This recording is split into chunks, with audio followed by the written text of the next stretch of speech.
कांग्रेस के प्रदेश कार्यालय में पिछले 2 दिनों से कार्य समिति की बैठक चल रही है, क्योंकि आगामी 3 मई से कांग्रेस प्रदेश कार्यालय के बाहर निकलेगी और ऐसे में कह सकते हैं कि संविधान बचाओ अभियान की शुरुआत करेगी। इस संविधान बचाओ महाअभियान में झारखंड के कोने कोने से कार्यकर्ता शामिल होंगे। इस नीति को क्या कुछ तैयारी है कांग्रेस को लेकर के, इस अभियान को लेकर के? हमारे साथ आप देख रहे हैं राकेश सिन्हा है, इनसे जुड़ेंगे, तमाम मुद्दों पर चर्चा करेंगे।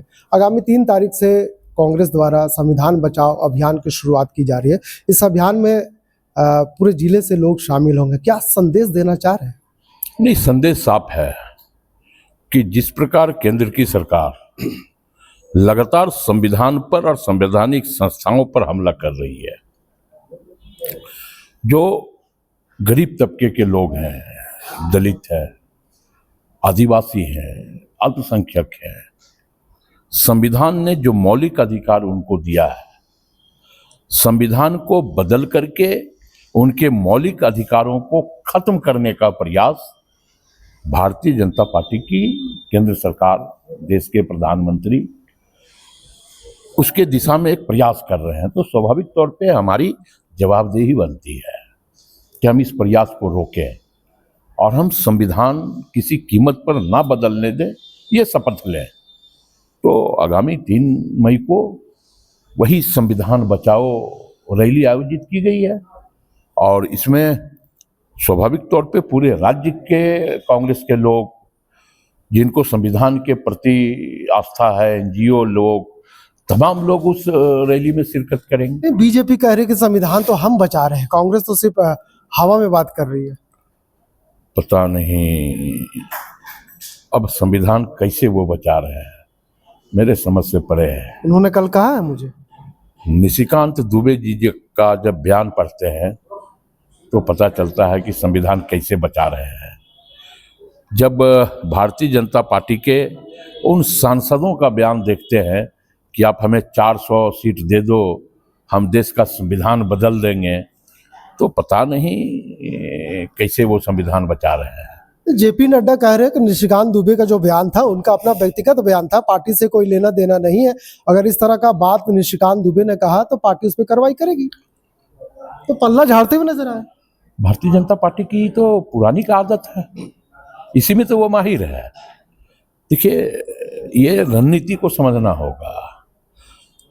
निशिकांत दुबे, गिरिराज सिंह, ये जैसे लोगों को भारतीय जनता पार्टी बुलवाती है। स्क्रिप्ट इन लोगों को आरएसएस के मुख्यालय से आ जाता है। जैसे जब कोई फिल्म बनता है तो एक्टर को राइटर लिख करके देता है और डायरेक्टर उसको निर्देशन करता है, लेकिन उसी शब्द को जो राइटर ने लिख के दिया है वो एक्टर बोलता है। तो भारतीय जनता पार्टी पूरी तरह इसी नौटंकी पे चल रही है। स्क्रिप्ट किसी का, बोली किसी का और निर्देशन किसी का। पहले बुलवाओ, फिर उसका कंडेम करो, लेकिन कार्रवाई ना करो। कांग्रेस के सरकार में भी तो संशोधन हुआ है कई एक्ट में। कौन सा एक्ट? और अगर हमने संशोधन किया है तो हमने तमाम लोगों को विश्वास में लिया है, सदन को विश्वास में लिया है, देश के नागरिकों को विश्वास में लिया है। तो हम विश्वास में लेकर के, प्रधानमंत्री जी भी विश्वास में लेकर के कोई एक्ट में संशोधन करें, क्या दिक्कत है? जिससे हिंदुस्तान की जनता का ना तो रोजगार प्रभावित हो, ना उसका मौलिक अधिकार प्रभावित हो, संशोधन करें। लेकिन आप जबरन चंद पूंजीपति मित्रों के लिए अगर आप एक बड़ा स्केल में लोगों का हनन करोगे उसके मौलिक अधिकारों का, तो विरोध तो होगा ना। तो दुबे जी, क्या लगता है कि जो वक्फ बिल था जिसमें संशोधन किया गया, निशिकांत दुबे का यह बयान कहीं ना कहीं लोगों को ध्यान भटकाने के लिए किया गया था? देखिए, मुझे ये लगता है कि हर मामले में ध्यान भटकाया जाता है। अभी आप देखें, पुलगांव की आग ठंडी नहीं पड़ी। प्रधानमंत्री जी बिहार में 13,000 करोड़ रुपए की योजनाओं का शिलान्यास कर रहे हैं। मतलब उनके लिए चुनाव मायने रखते हैं, उनके लिए कुर्सी मायने रखता है, उनके लिए सत्ता मायने रखता है, उनके लिए देश की जनता मायने नहीं रखती। लेकिन उसी भाषण में प्रधानमंत्री मोदी जी ने कहा कि अब आतंकियों का आका का कमर 1,40,40,00,000 की जनता है तोड़ेगी। कभी प्रधानमंत्री जी ने यह भी कहा था, आप लोग तो शायद कहीं अपने कंप्यूटर में अगर खोजेंगे तो आपको मिलेगा कि एक के बदले हम 10 सिर लाएंगे। ये प्रधानमंत्री जी ने कहा था, कहीं खोज करके हमको बता दीजिएगा कि 10 सिर आज तक आया क्या इस 10-11 सालों में। जम्मू कश्मीर की सालों पहलगाम की जो घटना घटी है उसमें 28 लोग शहीद हो गए और 20 से ज्यादा लोग गंभीर रूप से घायल हैं। क्या लगता है इस घटना में कहीं ना कहीं इंटेलिजेंस ब्यूरो का चूक है? स्वाभाविक तौर पे जम्मू कश्मीर के ऐसा सेंसिटिव जगह और जम्मू कश्मीर केंद्र शासित प्रदेश है, गृह मंत्रालय डायरेक्ट है वहाँ, और ये कोई पहली घटना नहीं घटी, इसके पहले भी घटना घटी। आरडीएक्स के साथ आतंकवादी गाड़ी लेकर के जम्मू कश्मीर की सड़कों पे घूम रहा है और इंटेलिजेंस को पता नहीं चल रहा है। तो आप ये समझ लीजिए कि ईडी को यह पता चल जा रहा है कि किसके घर पे रेड करना है। सुबह सुबह 6 बजे ईडी उसके घर पे रेड कर दे रही है, लेकिन इंटेलिजेंस को पता नहीं चल रहा है कि आरडीएक्स लेकर के आदमी घूम रहा है। तो क्या समझा जा सकता है?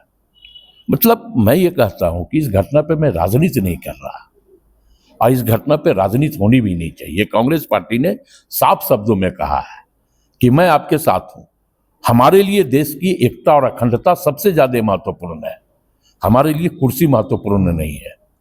तो देश की एकता और अखंडता को अक्षुण्ण बनाए रखने के लिए हम हर सहयोग करने को तैयार हैं, लेकिन आप अपनी नीयत और अपनी नीति दोनों को साफ करके पारदर्शिता के साथ आप आगे बढ़ो आतंकवाद के खिलाफ, हम आपके साथ हैं।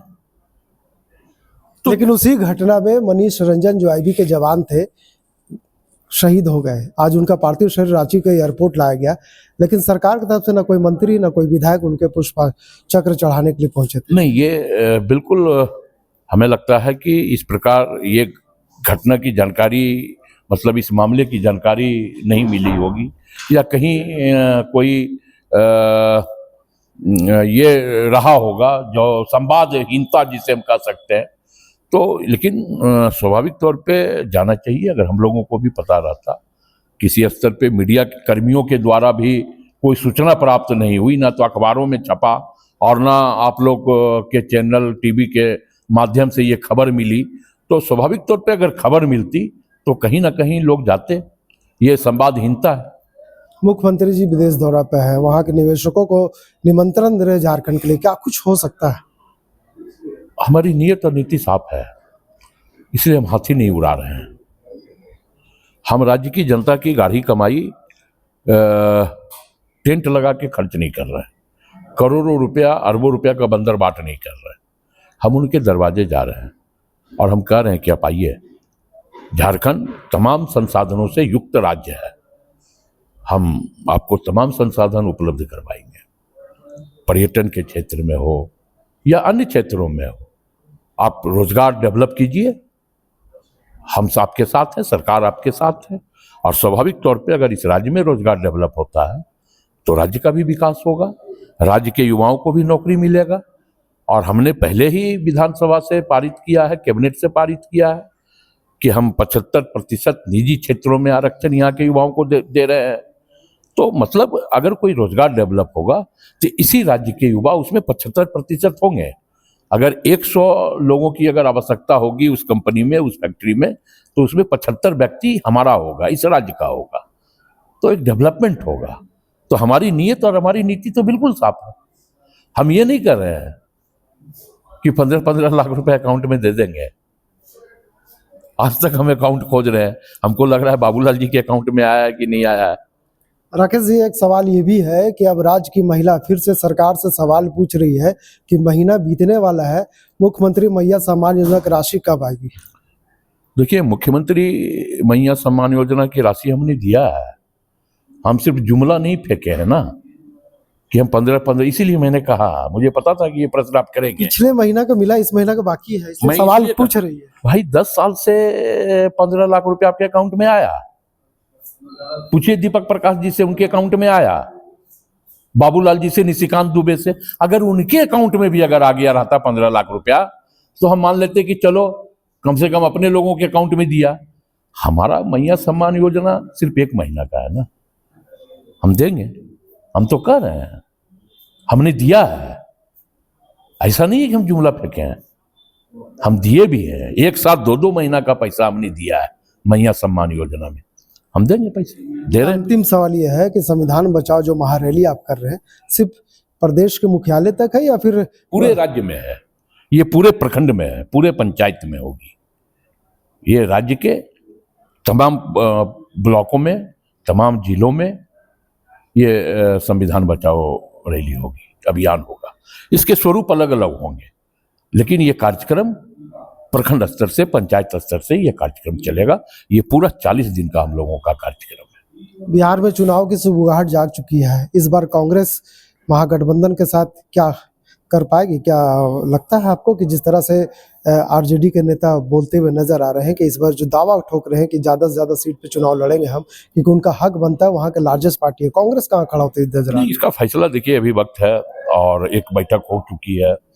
तेजस्वी जी भी आदरणीय कांग्रेस के राष्ट्रीय अध्यक्ष से मुलाकात किए, हम सबों के नेता, युवाओं के नेता आदरणीय राहुल जी से मुलाकात हुई।